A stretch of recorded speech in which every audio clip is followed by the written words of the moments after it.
derecha ven al doctor Eduardo Dulbeco, al doctor Machaín y un grupo de residentes que ya desde hace más de 25, ¿cuántos años hace que falleció Favaloro? En el 2000. En el 2000, hace más de 20 años, ya mis amigos me mandaban los pacientes para dar el alta médica porque Favaloro no operaba si no tenías una alta odontológica, entonces pidiendo radiografías seriadas y todo, o sea que ya estaba esa problemática de las infecciones bucales relacionadas con las causas sistémicas y la endocarditis y demás. Entonces este fue un tema que siempre me preocupó y por eso es que en esta oportunidad compartimos la actividad con el doctor Horacio Casabé. El doctor Horacio Casabé es uno de los expertos que hace muchísimos años que trabaja en este tema. Él es actualmente director médico de cardiología de la Fundación Favaloro. Es autor de numerosos trabajos, libros. Por ejemplo, fue revisor del Manual de Medicina Interna que se ve abajo, escribió este libro de valvulopatía es su tratamiento, de pericarditis. Bueno, tiene un currículum muy grande y él a mí me sorprendió porque yo siempre cuando daba mis temas relacionados con esto citaba sus trabajos de la Fundación Favaloro. Hasta que el año pasado, en un cumpleaños, en forma casual, un amigo en común nos presentó y dijo, usted es el famoso doctor Casabé que yo refería. Entonces fue ahí que iniciamos este vínculo y bueno, a través de la invitación de GCK pudimos concretar esta actividad. Bueno, entonces queremos agradecer a GCK por la invitación y la posibilidad de que participemos de todo este tipo de actividades que son interesantes para compartir con los colegas. Así que nuevamente gracias. Yo soy de Buenos Aires, trabajo en la Universidad de Buenos Aires, en la Facultad de Odontología, en el piso 10, que es la Cátedra de Odontología Integral Adultos, que es la última materia de la carrera, que obviamente ahora en medio de la pandemia tenemos la actividad a medias, todavía la parte clínica no se puede reiniciar, pero hacemos toda la odontología desde la parte de diagnóstico, operatoria, prótesis, rehabilitación e implantes. También trabajo en la Universidad del Salvador, en la Asociación Odontológica Argentina, donde funciona también la carrera de odontología de la USAL y el posgrado de la carrera de odontología de la Universidad del Salvador. Bueno, siempre uno habla de prevención y para ir de lo más sencillo a lo más concreto, cuando uno piensa en prevención de siniestros viales y de evitar tantas muertes, sabemos que uno no debe consumir alcohol, no debe manejar usando el celular. Sabemos que contestar un mensaje de texto equivale a 80 metros de conducción a ciegas, ¿no? Y bueno, usar el cinturón y tantas cosas para prevenir justamente y darle valor a la vida. En la odontología tuvimos también el tema muy complicado de la pandemia, ya que en el mes de abril el Ministerio de Salud manejó este comunicado donde solo permitía la atención de urgencias, recién el 20 y pico de abril, el 22 de abril, evitando intervenciones invasivas, es decir, evitando la aerosolización y demás. Después, en el 10 de junio, con un nuevo comunicado, ya se establecieron los protocolos de EPP, donde siempre conservando el manejo de la urgencia, haciendo el trash de valoración inicial, si es un caso sospechoso se aísla, no se lo atiende, si es un caso no sospechoso, bueno, hacer prácticas divididas, sin aerosolización y con aerosolización, con distintos equipos de protección personal, lo que llamamos EPP. Esto que parece un cuadro complejo, en realidad es muy sencillo porque es una guía de qué es lo que los odontólogos podemos hacer y qué es lo que tenemos que protegernos para realizar cualquiera de todas las prestaciones. Estas 10 barreras de protección que tienen que ver con la bioseguridad y que tienen que ver con los nuevos protocolos incluyen la anamnesis inicial, cuando el triage telefónico, el paciente llama para pedir un turno, donde le hacemos todas las preguntas de rigor, luego la temperatura, luego el test de anosmia, de Pocket Smell Test, para evaluar si el paciente tiene pérdida de la sensibilidad olfativa, que es uno de los síntomas, el olfato de la característica de un paciente sintomático de COVID. Esto fue desarrollado ya con otros síntomas, lo que nos hace que el paciente, antes de ingresar al consultorio, además de llenar todo el formulario, tengamos una guía y una protección. Acá les dejo una página, un link, que si después Luz quieren, yo los puedo compartir, donde ustedes tienen una guía basada en los conceptos de la American Dental Association y es una guía de todo lo que los odontólogos tenemos que saber en la actualidad para el manejo de la pandemia. Ahora, si uno va a las páginas más grandes, habla de que en esta época del COVID, las enfermedades de mayor riesgo de muerte del coronavirus, fíjense, hipertensión, diabetes, afecciones cardiovasculares. Y si uno va a la página de la OMS, cuando hablamos de la salud bucal y de las infecciones bucales, con datos y cifras, uno se encuentra con determinadas sorpresas, que dice que se estima que las enfermedades bucodentales llegan a casi 3.500 millones de personas en el mundo. Una cifra espeluznante. Y se habla de la enfermedad dental sin tratar. Y esto es lo que en la actualidad estamos viviendo, que el paciente por temor a la consulta odontológica, sea por la pandemia, por el miedo al contagio, porque la ley, el decreto de aislamiento impide que la gente tiene que quedarse en la casa, con lo cual no concurre el odontólogo. Sumado al miedo del odontólogo, sumado a las inseguridades respecto a lo que establece el Ministerio, a las formas de trabajo, que no se puede trabajar con algunas técnicas de aerosolización sin los mecanismos de protección, se genera, al igual que en otras especialidades, yo hablo con amigos oftalmólogos, traumatólogos, oncólogos, que hay un retraso en la atención clínica general, lo que produce en el desarrollo y el agravamiento de determinadas enfermedades. Entonces, cuando hablamos de que la mayoría de los trastornos de salud bucodental se pueden evitar, porque se tratan en sus etapas iniciales y en la actualidad que la gente no concurre al odontólogo o concurre en una situación solo de urgencia, nos hace repensar qué es la situación que estamos viviendo y qué implicancia tiene esto para la salud general.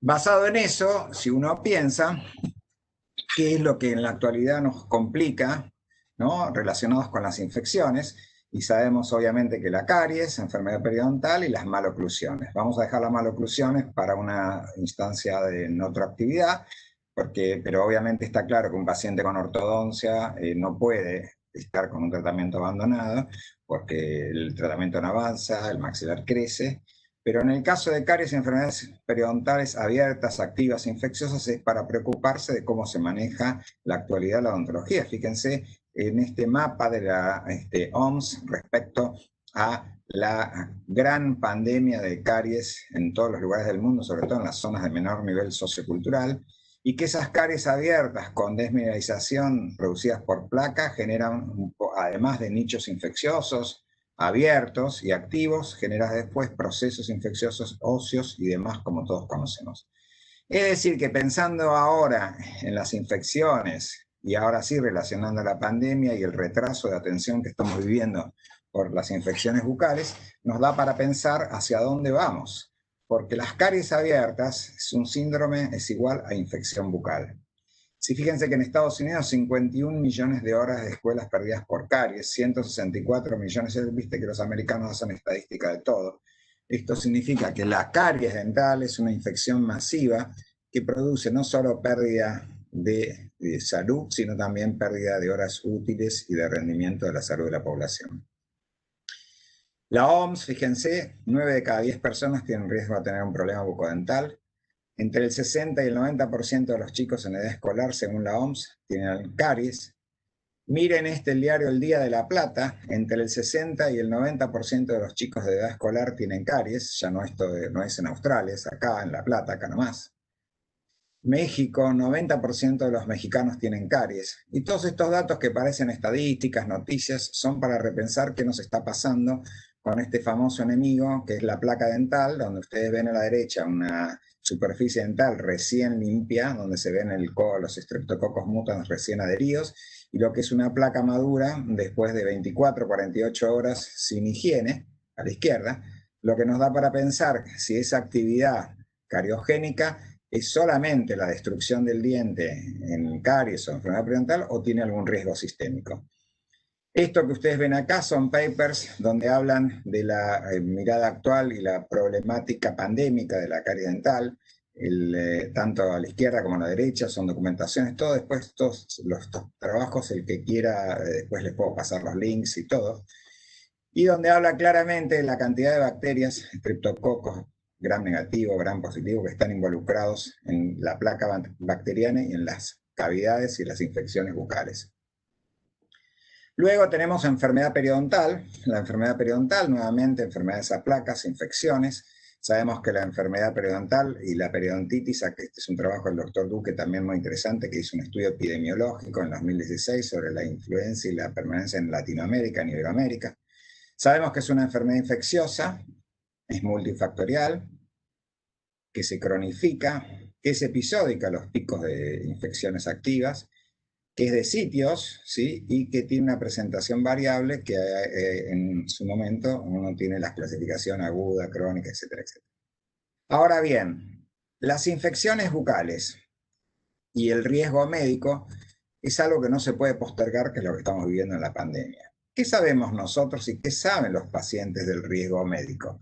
Porque uno habla con el paciente, mira, tenés caries, tenés raíces activas, tenés, por ejemplo, procesos sépticos, tenés enfermedad periodontal activa, y el paciente nos mira como que a veces uno es un alarmista. Y la realidad es que este es un riesgo médico representativo, que después el doctor Casabé se va a referir con más detalles, con papers. Y muchas veces yo suelo utilizar para considerar el riesgo médico la clasificación de la American Society of Anesthesiology, que es el índice ASA, donde consideran que los pacientes ASA 1 y ASA 2, que son pacientes normales y o con una enfermedad sistémica, pero en esos casos uno puede en la actualidad trabajar y hacer la curación de todas las infecciones. Ahora, cuando uno tiene un paciente ASA 3 que también se podría atender, pero no lo incapacita, por ejemplo, el embarazo u otras enfermedades, que después el doctor Casabé se va a referir en detalle. Lo que sí está claro que hay que tener mucho cuidado pensando en la población de diabéticos, hipertensos, cuando uno hace la anamnesis médica. Fíjense que el 25% de la población tiene algún tipo de hipertensión y la diabetes el 5%, pero fíjense que más de la mitad de los pacientes no conocen que padecen esta enfermedad. Eso es lo aún alarmante porque puede que el paciente no lo ponga en su historia médica y uno no puede hacer un hemograma y un análisis clínico para cada paciente que ingresa al consultorio, ¿no? Y el otro tema no menor, que en los últimos tiempos ha quedado muy identificado la relación entre la enfermedad periodontal y el Alzheimer. Hay muchos papers que también después se los puedo pasar sobre la enfermedad periodontal, cómo es causa de la enfermedad de Alzheimer, donde están determinadas las lipoproteínas, las citoquinas, que son las que atacan a las células neuronales y son caracterizaciones de las propias enfermedades con Alzheimer. Las editoriales de neurología, hay muchas revistas, y yo si en este momento puedo, además de pasarle los papers, llamar la atención, que mucha gente no tiene implicancia diciendo que la enfermedad periodontal tiene riesgos gravísimos para la salud, entre otros esto, les aconsejo, si pueden, además de leer estos papers, ingresar a un link que está en Facebook, que habla justamente de todo el mecanismo del Alzheimer con la enfermedad periodontal. El mecanismo de ataque es a través de la liberación de productos metabólicos, enzimas, toxinas, ¿sí? Y métodos indirectos, ¿sí? Es decir, que esto está muy documentado. Y por eso les decía, pueden leer este trabajo del Dental Tribune, publicado hace unos pocos meses. Pueden buscar en la página de dentaltribune.com, ahí está, dental-tribune.com. También les puedo pasar el link de la revista si después a alguno le interesa en particular. Y les decía que pueden ingresar en Facebook y ver esta conferencia del doctor Iván Herrera Austariz de justamente la diseminación de las toxinas orales circulantes. Acá está el link de Facebook, es un nuevo instituto privado de orientación que se llama Helios Dental Training Center en Facebook Live. Pueden hacer link en este link que está acá y ven la conferencia en forma gratuita sobre el Alzheimer y enfermedad periodontal. Y también el Iodent Training Center tiene una página de Facebook y tiene a su vez Instagram para poder visualizar charlas gratis y entre otras una como esta. Bueno, no quiero antes de que dejar al doctor Casabé dejar de tocar un tema que es muy importante, ¿sí? Que es la endocarditis infecciosa, dándole entonces la puerta de entrada. Este es un paper que yo utilizo mucho en mis cursos del doctor Horacio Casabé sobre la endocarditis infecciosa. Fíjense que la relación entre la periodontitis y la salud bucal, en una encuesta el 61%, ¿sí? Hablan de que la relación que tiene y el grado de conocimiento. Y la edad, fíjese que más de 60 años, pero sobre todo entre los 40 y 59 es el mayor grupo de riesgo. Dentro de este trabajo, el doctor Casabe, que no sé si ahora lo vas a mostrar, ¿este trabajo o no? ¿Cuál es? ¿El mío? Sí. Sí, sí. Bueno, ahora lo va a detallar. Sí.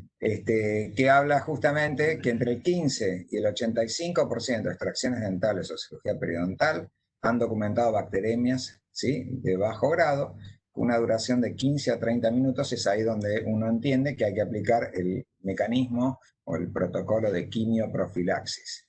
Fíjense, las valvulopatías y endocarditis, lo que se ve a la derecha es una foto de una válvula aórtica que está calcificada y esclerosada. Doctor Machaín, que tenemos la suerte que nos está escuchando, el honor, cardiocirujano del ICBA, del Hospital del Cruce, es también cirujano de las Favaloro.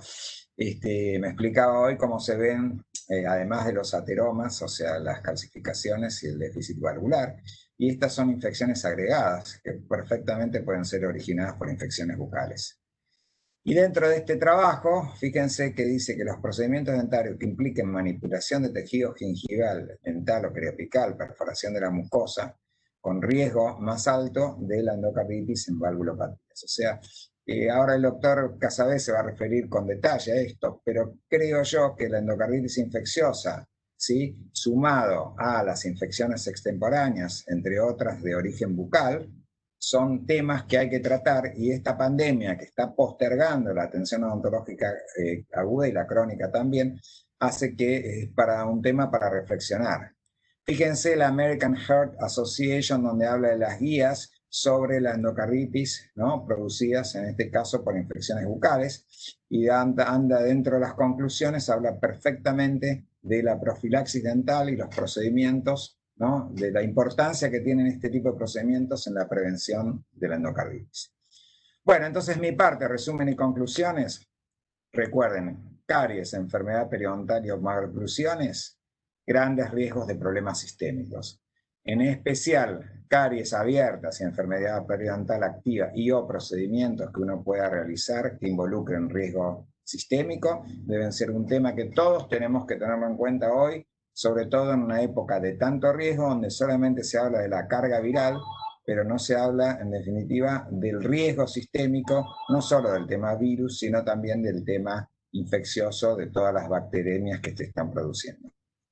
Según las universidades de Queensland y Helsinki, ¿sí?, habla hasta que las caries son enfermedades contagiosas. Y para terminar con un toque de humor, fíjense, 10 segundos de un beso transfiere 80 millones de bacterias. Sabemos que en la boca hay más de 700 tipos de bacterias diferentes y eso se transmite perfectamente al torrente circulatorio. Bueno, entonces ahora le doy el pie al doctor Casabe, que tengo acá su presentación.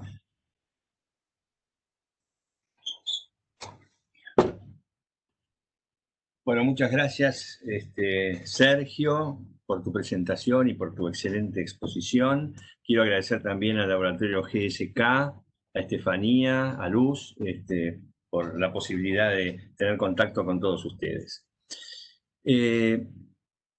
Como muy bien dijo recién Sergio, hay más de 600 especies de gérmenes en la cavidad bucal. Durante la concepción, la cavidad bucal es estéril. Ya a las 24 horas se puede detectar el Streptococcus salivarus, que lo que hace es modificar el entorno con productos extracelulares, mejorando de esta manera el crecimiento de otras especies. Al año ya empieza la dentición. Aparece el Streptococcus spp, Neisseria, Veillonella, Staphylo, Lactobacillus, Actinomyces, Prevotella, Fusobacterium, y a los 70 años el individuo ya tiene una cantidad importante de Candida albicans, Lactobacillus y Staphylo, y a los 80 años aumenta la Candida. Hay bacterias gram positivas y bacterias gram negativas.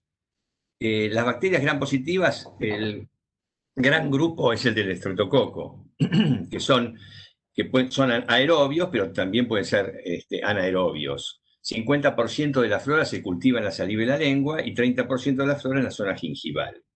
El estafilococo no se considera parte de la flora oral normal, pero frecuentemente se aísla en los chicos y también en el paciente anciano.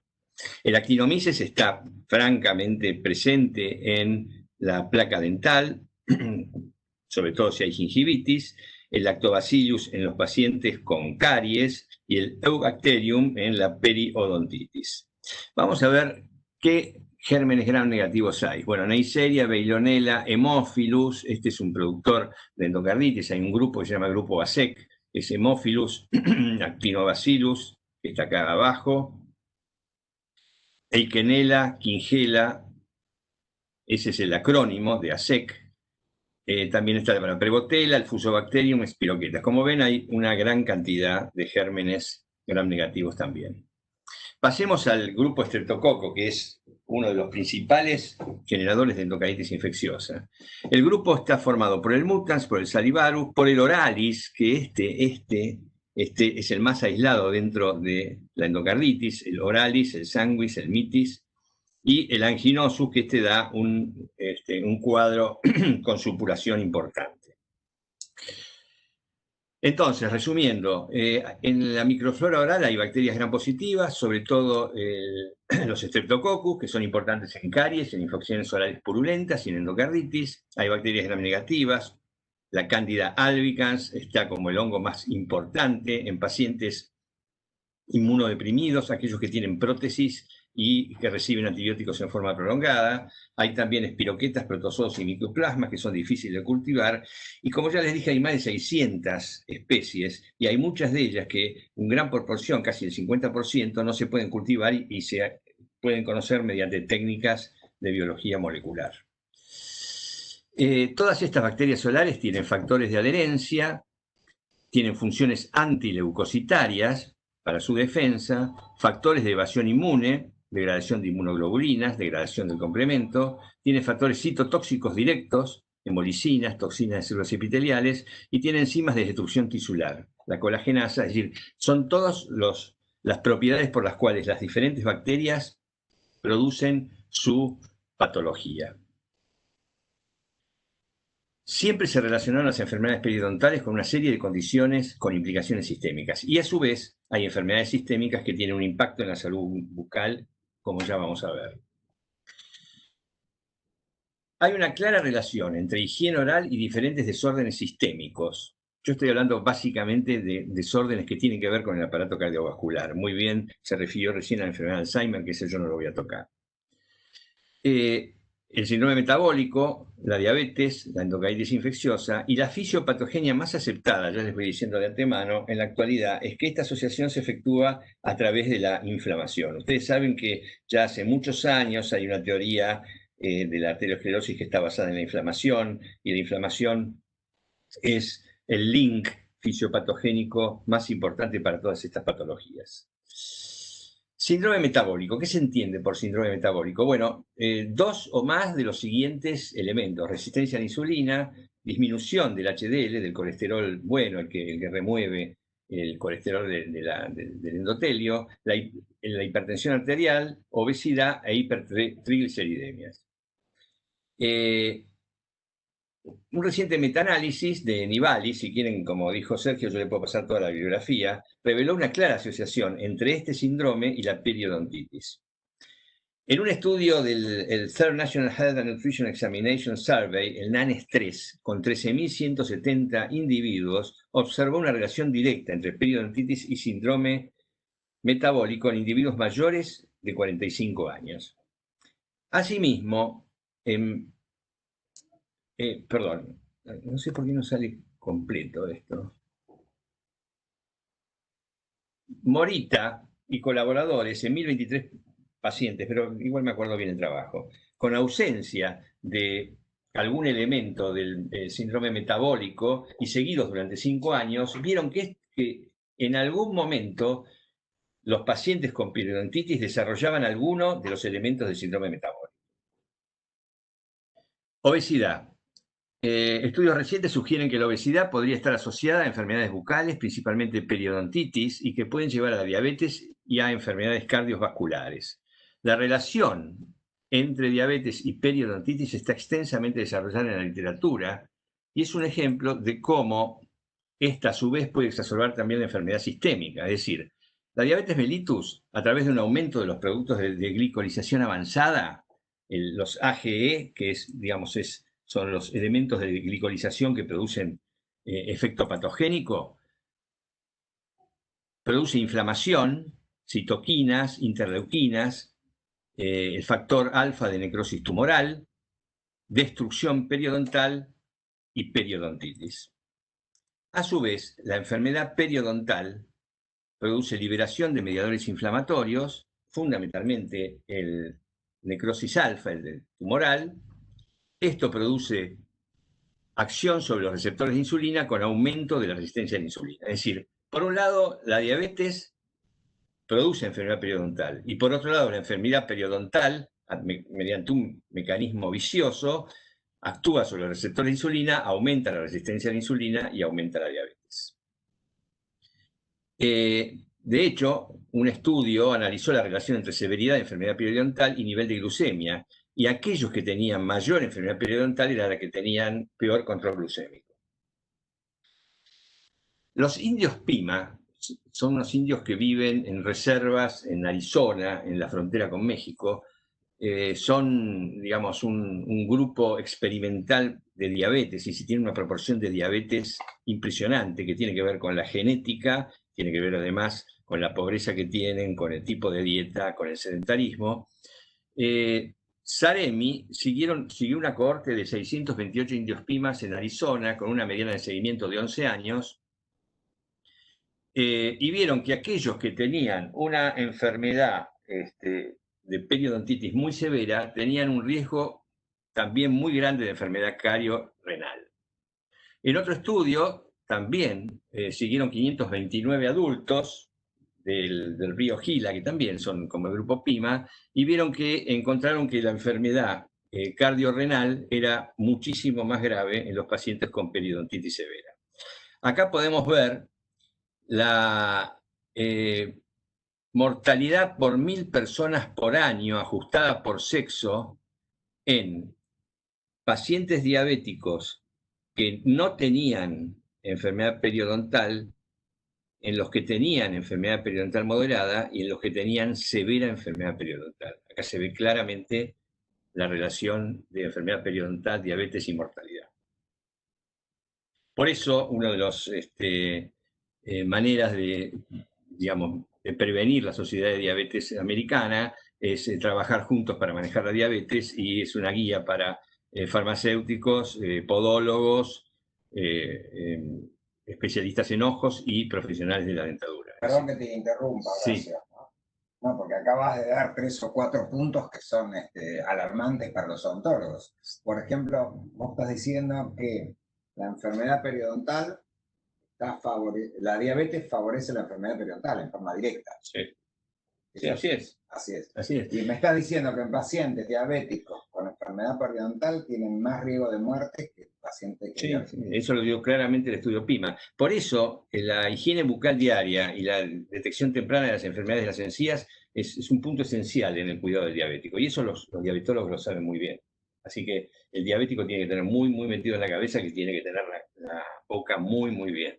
Más en esta época de pandemia donde la gente no va al odontólogo, ¿no? Totalmente.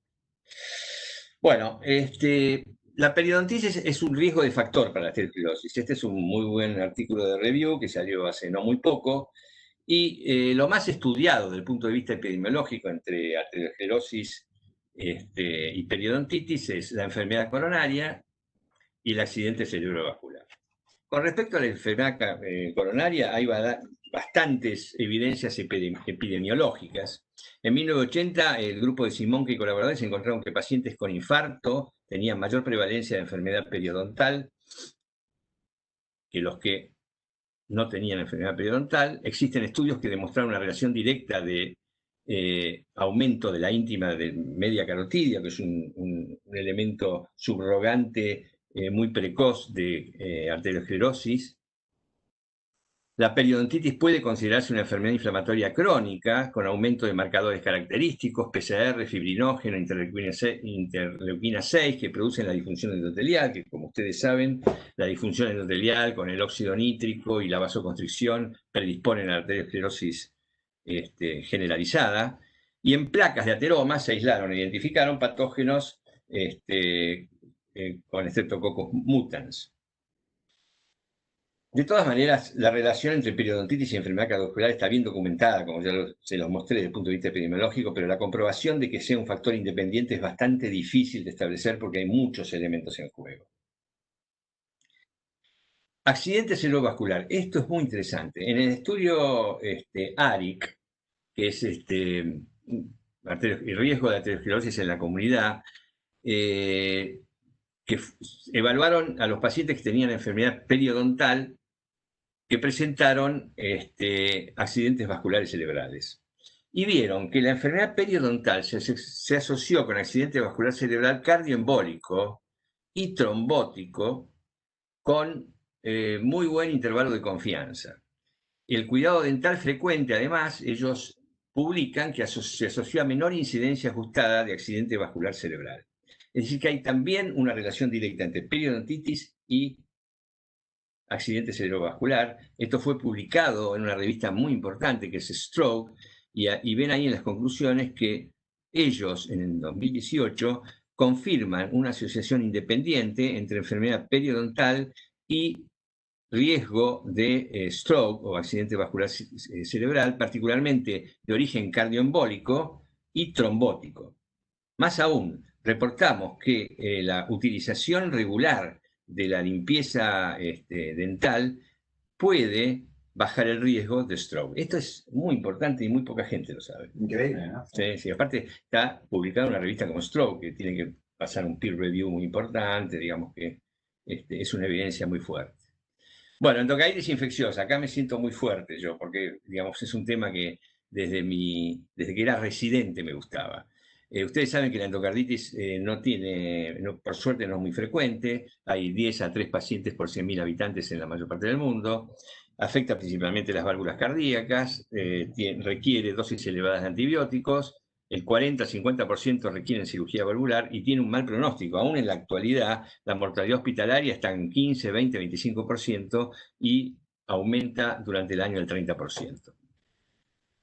En 1870 se descubrió la etiología infecciosa, básicamente bacteriana, aunque también puede ser hongos o riquecias, pero la mayor parte de las veces es bacteriana. Acá ven la lesión característica, que son las vegetaciones. Esta es una válvula mitral, característica pero no patognomónica. Lewis y Grant en 1923 sugieren que la bacteriemia secundaria a procedimientos dentales es el origen de la endocarditis. Y este trabajo seminal muy importante, Princeps, bacteriemia y sepsis oral, demostró que en 1935 demostró que luego de la extracción dental, el 61% de los pacientes presentaban hemocultivos positivos para viridans. Esto ya lo que más o menos dijo Sergio. Y que el Streptococcus viridans se aisló en el 40-45% de las vegetaciones de los casos con endocarditis infecciosa. Fíjense que esto es 1935. Ahora vamos a ver qué pasa con la endocarditis. En 1948 apareció la penicilina, que es un hito en el tratamiento de la endocarditis. Hirsch publica el efecto profiláctico de la penicilina administrada en forma profiláctica en la incidencia de las bacteriemias después de la extracción dental, y ve que disminuye en forma franca. Las primeras guías de la American Heart Association sugieren entonces que a todo paciente que se le va a hacer una extracción dental o que hay sangrado o manipulación de la mucosa gingival, requería en ese momento 2 gramos de penicilina, en realidad de un derivado de la penicilina, amoxicilina en este caso, previamente a la extracción y después durante 48 horas cada 6 horas. Eso fue lo recomendado, en realidad sin ningún trabajo. En esa época no había ni trabajos randomizados ni aleatorios como se pide ahora. En realidad era solamente pruebas empíricas. Pasó mucho tiempo en donde cualquier paciente que tuviera cualquier valvulopatía recibía esta profilaxis antibiótica. En el 2007, y yo estuve en la presentación, tiraron una bomba. la Asociación Americana de Cardiología. En realidad ellos se plantean, en un grupo de expertos, que todas esas recomendaciones eran totalmente empíricas, que en realidad la mayoría de las endocarditis en la actualidad no provienen solamente de la boca, y que en realidad es peor el efecto de dar antibióticos profilácticos por la generación de resistencia antibiótica y la probabilidad de algún shock anafiláctico que lo que se podía prevenir de endocarditis, y que era mucho más preocupante el paciente con periodontitis y que masticaba un chicle que tenía mucho más bacteriemia que una extracción dental. Y hacían énfasis en que en realidad se tenía que dar profilaxis antibiótica solamente a pacientes en donde la endocarditis tendría un pronóstico tremendo, como son los pacientes de alto riesgo, que son los pacientes que tienen una prótesis valvular, los pacientes que tienen enfermedad congénita cianótica no corregida, los pacientes que ya tuvieron una endocarditis infecciosa. Este es un tema muy importante. Eso se denomina diátesis endocardítica, es decir, predisposición a tener una endocarditis. Aquel paciente que tiene una valvulopatía moderada, que ya tuvo una endocarditis, versus un paciente que tiene esa misma valvulopatía moderada, el que ya tuvo una endocarditis tiene mayor predisposición a tenerla que el que no la tuvo. Así que haber tenido una endocarditis ya es un factor de riesgo importante. Y conductos sistémicos pulmonares en las cardiopatías congénitas. Solamente a estos pacientes de alto riesgo y solamente en los procedimientos dentales que ya dije, de acá, procedimientos dentales con riesgo de trauma gingival o mucoso, se le da 2 gramos de amoxicilina 1 hora antes del procedimiento y nada más. Esas son las nuevas guías. Posterior nada. No, posterior absolutamente nada. Que bueno, motivó hace ya unos años, en el 2008, una editorial junto con el doctor Barini y el doctor Nasimovich, en donde acá ponemos, bueno, agregamos pacientes con trasplante cardíaco que desarrollan una valvulopatía, que es lo que dicen los europeos, y se recomienda profilaxis antibiótica ante la realización de procedimientos que involucren manipulación de mucosa gingival o región periapical o perforación de la mucosa oral. Y como yo dije antes, insisten los expertos en la importancia de mantener una higiene apropiada de la cavidad oral, acá tienen que ver mucho ustedes, para evitar la aparición de paradentosis con el objeto de disminuir la frecuencia de bacteriemias derivados de actividades de rutina diaria, masticar, mascar chicles, etc. Esto sería lo mismo para un implante, por ejemplo, 2 gramos de amoxicilina. Exactamente. Sí, no más que eso. Perfecto. Y digamos que tener bien la boca es un mecanismo de prevención mucho más impactante que la administración ocasional de antibióticos antes de los procedimientos. De hecho, es tan así que los ingleses, que son muy drásticos en esto, directamente no dan en ningún procedimiento profilaxis antibiótica. Lo mismo salió en las guías europeas. Ahora, ¿qué pasó con esto? Es interesante, porque esto fue en el 2007. Esto es las tendencias de la incidencia de endocarditis infecciosa, de la microbiología y del reemplazo valvular en los Estados Unidos del 2000 al 2011. Acá vieron que aumentó significativamente la incidencia de endocarditis en los años de estudios. No se observaron diferencias antes y después del 2007, es decir, que aparentemente no hubo una mayor incidencia de endocarditis significativa por el cambio de profilaxis. No hubo cambio en la incidencia de endocarditis por estáfilo, pero sí hubo un aumento de la endocarditis por estrepto. Pero es solo un hallazgo, esto no es que cambie mucho todo. Bueno, vamos a seguir un poquito. Esto es muy interesante. Como muy bien dijo Sergio, los americanos miden todo, pero bueno, eso es muy bueno.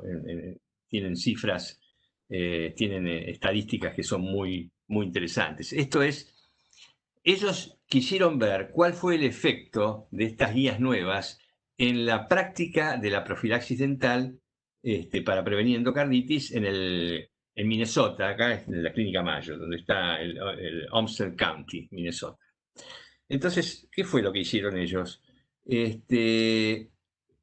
Tomaron 1.351 pacientes, que fueron a 8.854 visitas durante el periodo de estudio, de los cuales tenían moderado riesgo 1.236 pacientes. Estos no tendrían que tener profilaxis, y 115 tuvieron una, digamos, patología de alto riesgo. Lo que ellos vieron es que el porcentaje de visitas en donde los antibióticos fueron utilizadas en estos procedimientos dentales en el grupo de moderado riesgo bajó de 64.6 antes a 8.6. Esto está bien, es como tiene que haber pasado, porque esas eran las guías.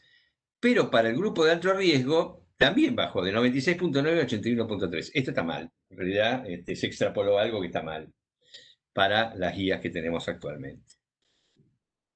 Bueno, esto es un resumen de las diferentes guías del American Heart, de europeas y de las guías inglesas. Fíjense, la profilaxis cuando hay que darla es 2 gramos de amoxicilina 30 a 60 minutos antes del procedimiento. Si el paciente es alérgico a la penicilina, clindamicina 600 miligramos oral 30 a 60 minutos antes del procedimiento.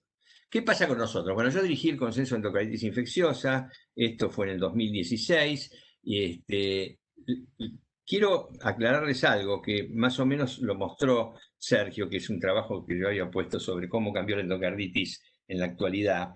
Y nosotros esto ya lo vimos en el EIRA 2, que esto es el 2002, 2003, y ahora hicimos el EIRA 3, 2016, 2017, que es más o menos lo mismo. Ya no tenemos la endocarditis que teníamos hace 20 y tantos años. No solamente en Argentina, sino en todo el mundo. Los pacientes que tenemos ahora con endocarditis son más viejos, tienen más enfermedad degenerativa valvular y más prótesis, es decir, son pacientes de mayor riesgo. Y el Streptococcus viridans dejó de ser el germen más importante y ahora pasó a ser, por desgracia, el estafilococo. Por eso es tan alta la mortalidad de endocarditis.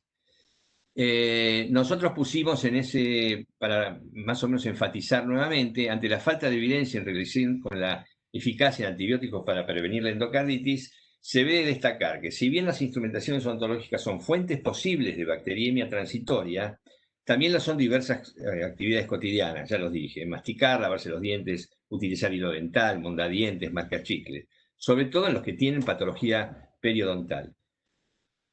El aumento de la resistencia de Streptococcus del grupo viridans, algunos de los antibióticos más utilizados para esta profilaxis, también es claramente evidente.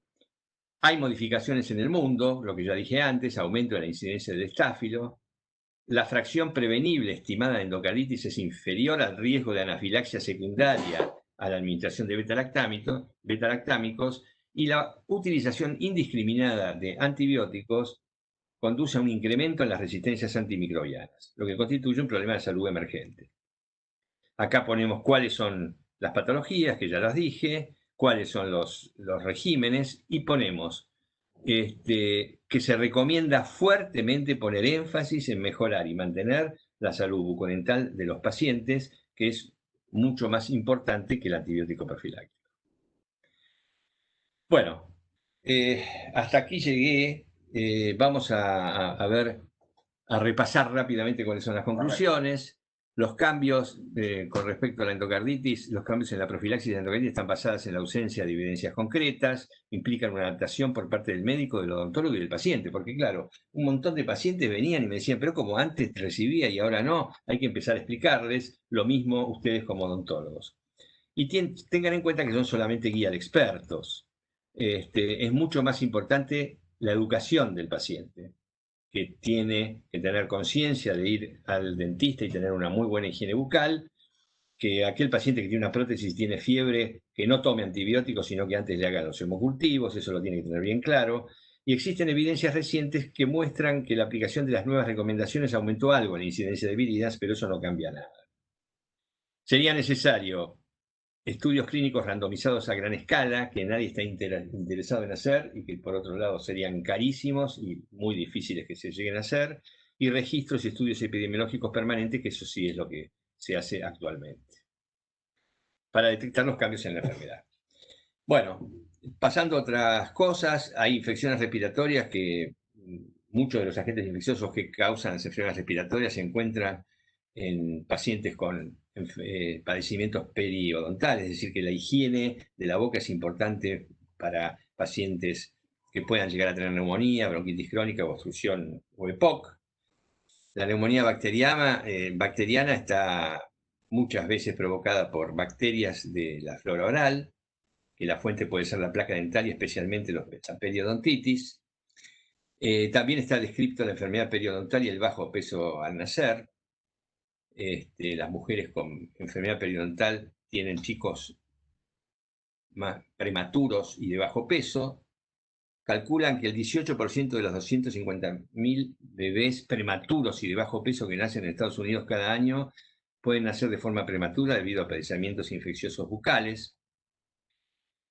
Y por otro lado, las mujeres embarazadas con su nivel hormonal puede ayudar a empeorar la periodontitis. En nefritis, bueno, ustedes saben que en la boca hay, además del digamos, el estreptococo beta que puede producir nefritis como fiebre reumática también, y hay también algunas con formación de complejos inmunes que inducen a la formación de complementos. Artritis también pueden encontrarse en las infecciones crónicas orales, los antígenos bacterianos que puedan provocarla. Y para finalizar, ¿cuáles son las conclusiones? Bueno, existe una clara relación entre higiene oral y diferentes desórdenes sistémicos, como el síndrome metabólico, como la obesidad, como la diabetes, como la enfermedad cardiovascular y como la endocarditis infecciosa. En la endocarditis infecciosa, la profilaxis solamente se utiliza en pacientes que presentan alto riesgo, sometidos a manipulación de la mucosa, y hay que poner gran énfasis en mejorar y mantener la salud bucal. La cavidad bucal y la higiene oral también tienen relación con otros desórdenes sistémicos como las neumonías, las artritis, las nefritis y el bajo peso del recién nacido. Bueno, acá es muy importante el odontólogo, pero debemos reconocer que hay factores biológicos y de caudal genético, factores socioeconómicos, culturales y ambientales, cuál es el acceso que tiene la gente a los servicios de salud, cuáles son las condiciones de vida y de trabajo, y cuál es la influencia comunitaria y el soporte social para tener una buena higiene bucal y no tener predisposición a todas estas enfermedades. Bueno, muchísimas gracias. Me voy con la figura de Sir William Osler, un gran investigador de origen canadiense que escribió sobre endocarditis infecciosa, maravillosas conferencias, y gracias por su atención. Bueno, Luz, ¿querés abrir ¿eso dónde es, Horacio? Esto es Venecia, este es el museo. Si se abre el chat ahora para aquellas personas que quieran colocar alguna inquietud o pregunta, está disponible ahora para que le puedan hacer las preguntas a los doctores o compartir alguna experiencia, lo que quieran. Por el momento sí veo, bueno, mensajes de agradecimiento y dicen que, bueno, que fue una exposición muy interesante, y también acá solicitan que le interesan los links y los papers de los que se hablaron. Bueno, ya han dejado el mail, no sé eso cómo prefieren manejarlo, doctores. No, si... me parece que la mejor manera sería que te lo enviemos a vos y vos se lo distribuyas. Sí. Sí, Si quieren los puedo compartir. Si hagamos así, me parece que va a ser lo mejor.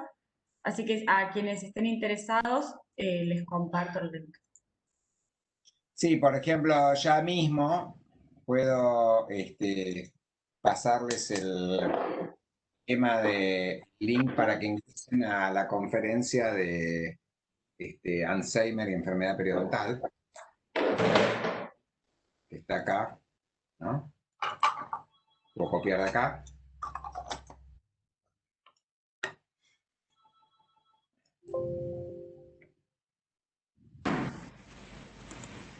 En pacientes con enfermedad periodontal que requieran tratamiento de prótesis, ¿hay que darles terapia antibiótico para ser tratados? Sí. Digamos, antes de cada procedimiento, ahí hay manejo de mucosa gingival y sangrado. Antes de cada sesión con ustedes, el paciente tiene que tener 2 gramos por vía oral 30 a 60 minutos antes. Estamos hablando de pacientes que tengan prótesis, que hayan tenido una endocarditis, que hayan tenido una enfermedad, digamos, un zoom de izquierda a derecha cianótico, digamos, todos los de alto riesgo, ¿no es cierto? Es decir, a lo que voy, la paciente que tiene un pequeño prolapso de la válvula mitral con una insuficiencia mitral leve, a esa paciente no hay que hacerle nunca nada como prevención. Estoy hablando de los pacientes que tienen una prótesis en válvula aórtica, válvula mitral. Esos pacientes, si llegan a contraer una endocarditis, las consecuencias son tremendas. Por eso se justifica intentar evitar la infección mediante la antibiótico-terapia profiláctica. Ahí hay una pregunta, Horacio, que dice, ¿el uso de nuevos marcapasos indican el uso de profilaxis? Es una buena pregunta esa. En realidad el marcapasos en sí es una prótesis, tanto el marcapaso como el cardiodefibrilador. Así que si ustedes tienen un paciente con eso y tienen que sacarle una muela o tienen sangrado, yo le daría 2 gramos por vía oral 1 hora antes de amoxicilina. Bien. Muy buena pregunta. Yo acá, Luz, quería copiar el link y ponerlo acá, to everyone, pero no me lo puedo... Sí, si no, se puede, si no lo que vamos a hacer cuando ingresan a la charla... Ahí lo mandé. Ah, bueno. Entonces dejan su mail, entonces yo después igual voy a compartir todos los links a los mails con los cuales ingresaron a la charla. Sí, hoy tengo un día muy complicado. Yo mañana te paso todo. Bueno, y ahí lo vamos compartiendo no sea posible. No, la reflexión como odontólogos, aprovechando acá que tenemos a Horacio, ¿no? Es que es un poco alarmante lo que acaba de manifestar el doctor respecto a que la diabetes es causa de enfermedad periodontal o al revés, ¿no? La enfermedad periodontal y la diabetes. Sí. Y que ambos sinergizados producen un aumento de la mortalidad. Sí. También el tema de que la periodontitis y la endocarditis y las valvulopatías son enfermedades que van coadyuvantes y se sinergizan, ¿no? Totalmente. Con lo cual, un paciente que uno es hipertenso con riesgo de ACV o riesgo de endocarditis, tener una enfermedad periodontal es una bomba de tiempo. Sí, sin duda. Porque vos me estás diciendo que el riesgo de ACV y el riesgo de enfermedad cardiovascular y estenosis y problemas de valvulopatías, todo con enfermedad periodontal. Mira, se vio muy claramente en este grupo, que es el grupo PIMA, digamos que es el grupo experimental, que son pacientes que tienen diabetes muy severa desde muy chicos. Y esos pacientes tienen además una muy mala higiene bucal. Y bueno, vieron que esos pacientes con periodontitis severa tienen mucha mayor mortalidad que los que no la tienen. Así que ahí hay una evidencia bien clara, ¿no? No, y sobre todo porque uno de lo que piensa en época de pandemia, ahora que la gente no va al odontólogo, o inclusive muchas seguros de salud cubren solo alguna urgencia, y se está postergando el tratamiento odontológico, es para repensar un poco el riesgo de salud sistémico y general por la desatención o la falta de atención, que nos dicen que hay que tener cuidado con la aerosolización, con el tratamiento de enfermedad periodontal. O sea que realmente es una llamada de atención de lo que está pasando, ¿no? Con la pandemia y con el riesgo sistémico, ¿no? Sí, lo que les pasa a ustedes con la pandemia nos pasa a los cardiólogos con el infarto, con la cirugía, es decir, hay menos infartos, menos cirugías. Yo creo que es porque la gente tiene miedo de ir a la consulta y eso creo que tiene consecuencias en muchos casos trágicas, ¿no? Ahí en la fundación aumentó la... Mirá, en todos los centros médicos cardiológicos, yo soy árbitro de la revista Medicina y nos llegaron un montón de trabajos sobre cómo cayó el número de infartos entre marzo y julio-agosto de este año comparados con marzo a julio-agosto del año pasado. Cayó un 55, 60%. ¿Y por qué? La gente se muere. Y yo creo que la gente se muere, no acude. Existe la posibilidad, pero yo creo que es remota, que la gente al estar más metido en su casa, está menos sometido al estrés diario y por lo tanto hay menos infarto. Pero eso yo creo que eso puede explicar muy poca cantidad de la disminución. Yo creo que la mayoría de la disminución en las consultas se debe al miedo que tiene la gente de concurrir a un centro hospitalario por infectarse con esta pandemia, con el COVID-19. Entonces, postergan eso y bueno, esa postergación puede ser realmente muy, muy, muy grave. Miren, yo tengo ejemplos de gente que me llamó por teléfono que estaba con un Angor de reciente comienzo y le digo, mire, usted tiene que ir ya a la guardia de la Fundación Favaloro, y había resistencia para ir. No, tengo miedo de contagiarme de COVID. Se está muriendo de un infarto. Pero no sabés, lo tuve que... Escúcheme, decirle, mire, usted se puede morir, vaya. Y de hecho ese paciente que te digo llegó y terminó con 3 bypass, digamos, tenía una enfermedad grave. Claro.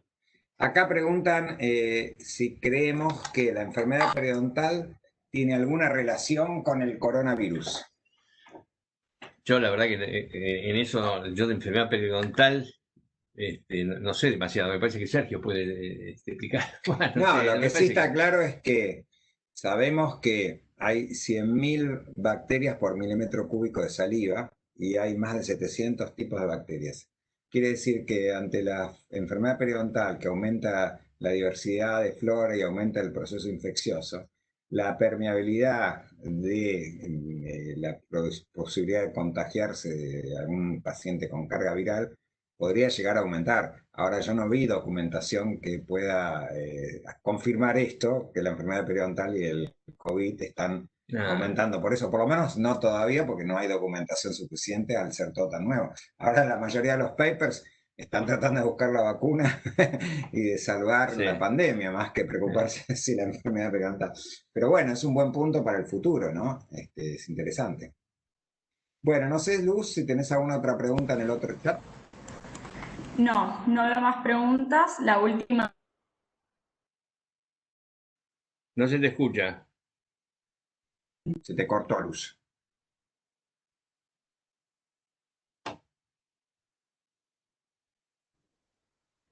Un comentario que me parece pertinente: se observa que en la práctica hay falta de trabajo interdisciplinario o integración en los equipos de salud.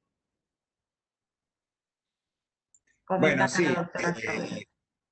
Sí, eso es interesante, pero yo por eso refiero que mi historia con mis amigos, con el doctor Machaín, el doctor Bulbeco de la Fundación Favaloro, que tiene muchísimos años, y la interacción que tenemos. En la Fundación Favaloro, de hecho, tienen una odontóloga permanente, la doctora Manzanares, ¿no? Sí. Que está hace años. Fernanda, divina, sí. Fernanda Manzanares, que es divina, y ella está justamente como odontóloga trabajando dentro de la fundación por todo el compromiso que hay de la quimioprofilaxis y las infecciones bucales respecto a la cardiopatía, la enfermedad cardiovascular. Pero sí, la pregunta esta o la reflexión es muy pertinente. Realmente está totalmente claro que la relación interdisciplinaria entre los profesionales, entre las distintas cosas, es fundamental porque el organismo humano es uno, ¿no? No es que el que tiene enfermedad periodontal o caries abiertas anda por la vida sin tener un corazón, o sin tener un hígado, sin tener un cerebro. Seguro. Es todo un sistema, ¿no? Acá hay una pregunta, Luz. ¿Los pacientes inmunosuprimidos también deben recibir profilaxis? En realidad deben recibir profilaxis si son pacientes de alto riesgo desde el punto de vista cardiovascular. Si no, no por el hecho de ser inmunodeprimido debe recibirlo, ¿eh? Perfecto. Muy bien. Bueno, nos vamos en el otro chat. ¿Tenés algo más, Luz? No, el último comentario era el de Claudia. No sé si alguien más quiere comentar algo o hacer una última pregunta. Si no, creo que se han abordado todas las preguntas que han surgido y todos los temas. Además, queda decir que hay varios mensajes, porque ustedes los pueden leer, doctores, que dice que ha sido muy interesante, instructiva e informativa ambas presentaciones. Así que muchísimas gracias a toda la audiencia por participar hoy, y bueno, muchísimas gracias a ambos doctores por las presentaciones interesantes que nos han compartido hoy. Bueno, No sé gracias, si quieren Lucas. decir algún...